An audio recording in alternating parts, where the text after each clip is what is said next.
Available in different sizes. Square, turn over, flip under, this side up, fragile. I used to love playing with boxes as a child. Big ones, little ones, filled up ones, empty ones, unassembled ones, square ones. Hell, if there was a round one, I would have played with that one too. My mom used to yell at me all the time because of how tiny I was. Not much has changed. She still yells at me, and I'm still tiny. But she was always afraid that I'd be playing in the corner of a big box, and some uninformed soul would close the box shut tight, tape it secure, and haul box with little person into the back of a truck or trunk of a car. I always loved the corners of boxes, how well they fit into each other, tightly holding on, knowing fully well that if they let go, the whole world inside of them would fall apart. Words that were sometimes trash and unwantables, but more often than not, words that were words of love and life, fragments of childhood and smelly toys and pieces of memory living on, owing to the thoughtful mind that kept them safe. As I grew older, the boxes grew smaller, narrower. One size fits all. They maintain their shape, though, square, not round. No room for movement, no room for change, for difference, just square, producing one mold after the other. Twins, clones. The boxes I now played with were no longer fun. How could they be? They weren't even made of cardboard anymore. I fought every box I was pushed into with a vicious might. I didn't want to play anymore. The boxes I used to love as a child had friendly, happy signs on them. They said books, music, kitchen, puppy. But these boxes, they had names that sounded like the ones I gave to monsters under my bed. They said religion, race, sex, gender, heterosexual. They said man, woman, oppression, hatred, war. As a child, I played with open boxes, and every closed box I could open. But all these new boxes that were closing in on me were taped and tied down close tight even before I got in. I spent all my life running from boxes with ugly black permanent marker ink smudged across their distorted surfaces. Sometimes I raised my fist bruised with questions and screaming thoughts, thoughts that sound like white noise when they collide each other, thoughts that slam back and forth inside my shell like once they've been born, only want to get out. Sometimes I've stood alone against these boxes. Sometimes they've been too big, too powerful for me to defy. Sometimes they suck you in so hard I've fallen deep. But there's an effort in my heart, in my soul, that won't let me give up. More than likely, it just doesn't want to let them succeed. So with sweating bones and blood-fresh fingernails, I crawl out of every corner that locks me in. And when I reach the top locked in, I break out with all myself, with my difference, my resistance, my strength, and my peace. My mom always knew I was different, I guess. That's why she kept me away from those boxes. Not because I was small, but because she knew boxes are square, not round. We really do love ourselves a good old box as human beings, don't we? Not just one box. We'll have ourselves as many boxes we can possibly get. We want everything organized. Categories, classifications, files, folders, Dropbox, Google Drive, as much organization as we can get. So much so that even those of us that don't want to identify as type A personalities, I'm one of them, y'all.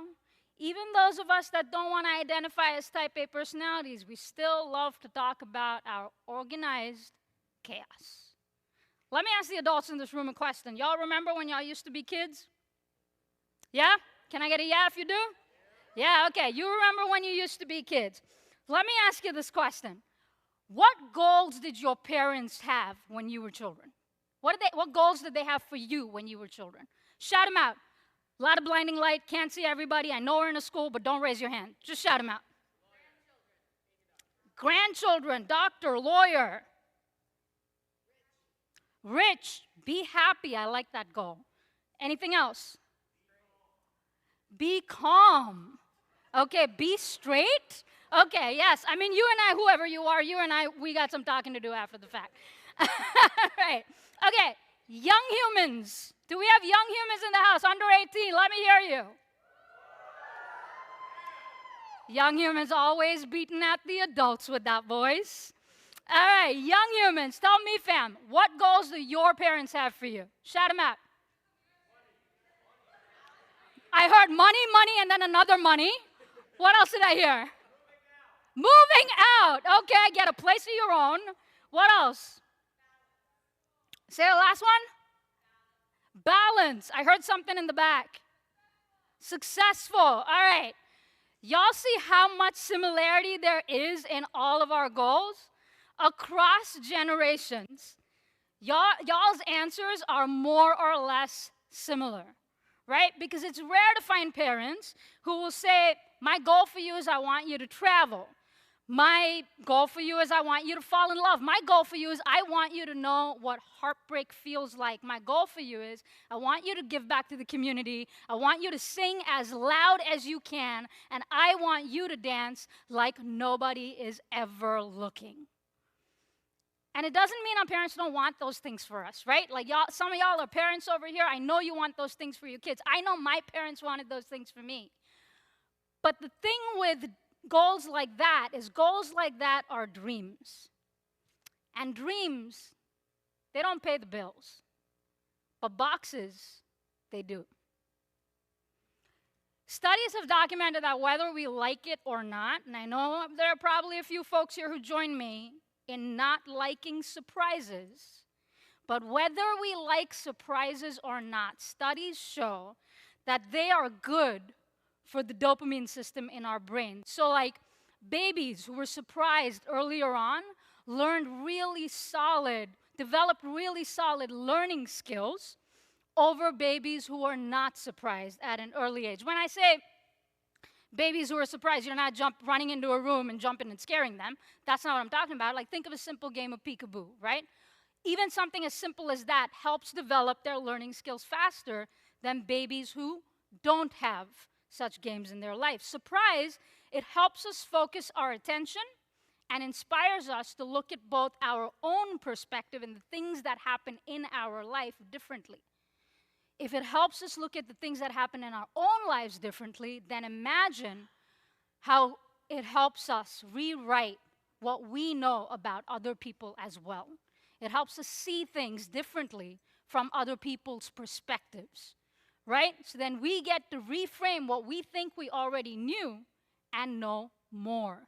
It plays a huge role in our evolution of thought, not just as individuals, but collectively. Something as simple as surprise plays such a critical role in our evolution of thought individually and collectively. And yet, as adults, we plan everything to a fault, right? Everything has to be clean, everything has to be clear, and everything has to be predictable. Of course, planning is the responsible thing to do.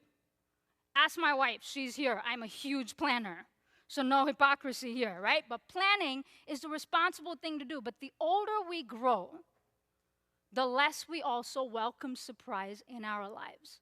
We become so conditioned to being cautious that the research also shows that a majority of Americans would much rather plan a surprise than be on the receiving end of a surprise, right?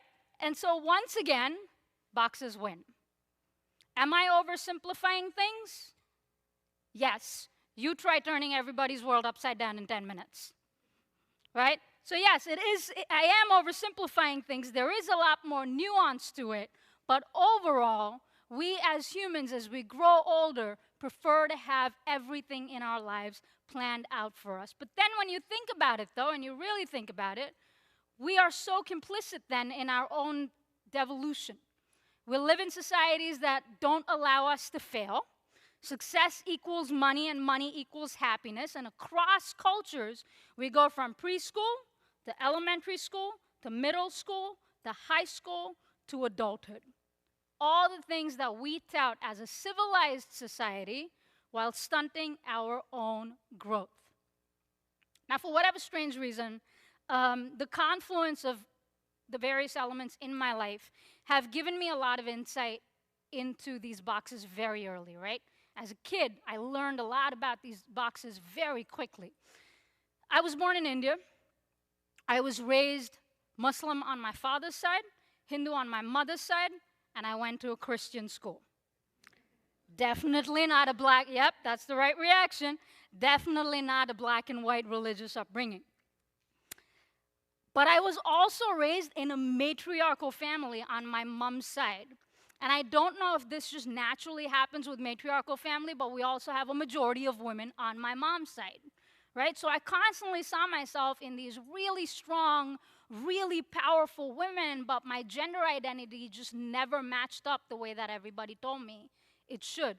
I was always really masculine, and I constantly got told, though, by most of the women members of my family that I reminded them of my grandfather.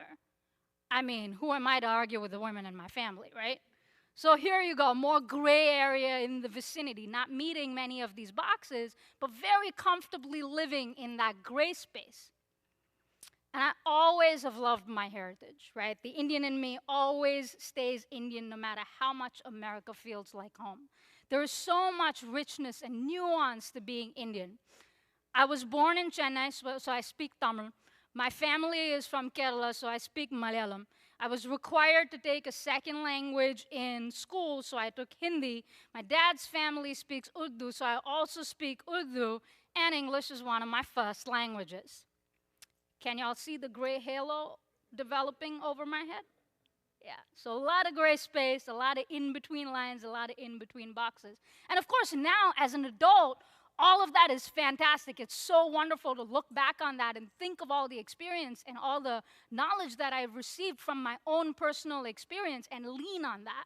But imagine being 8 years old, 10 years old, 12 years old, 16 years old, 18, and even 21. You've got all these boxes around you. Every one of your peers fits neatly into each one of these predetermined boxes. Every one of the adults around you is trying to push you to fit into a category of their choice so they can be more comfortable with who you are, and all because boxes pay the bills. I moved 9,000 miles away from the same family and culture that unintentionally raised me outside the box so I could become what my childhood had taught me that I could be. I'm an internationally renowned spoken word poet. I am openly proud and queer. I am economically incredibly successful. I am married to an incredible woman. And I am happy. After all, look at where I'm standing. There's no question about my success. At the end of this evening, I implore every single one of you to take a look at the boxes around you. And if you are so motivated, maybe you'll start seeing the boxes around you the way that I do. A little less square, a little more round, a little more space for movement, a little more space for difference, a little more space for change. And maybe one day, together, we'll make it so none of these kids who are here and none of our kids who are forthcoming will ever have to see any boxes around them anymore. Because maybe they'll be too busy being surprised by life. Have a great night, y'all. Thank you so much.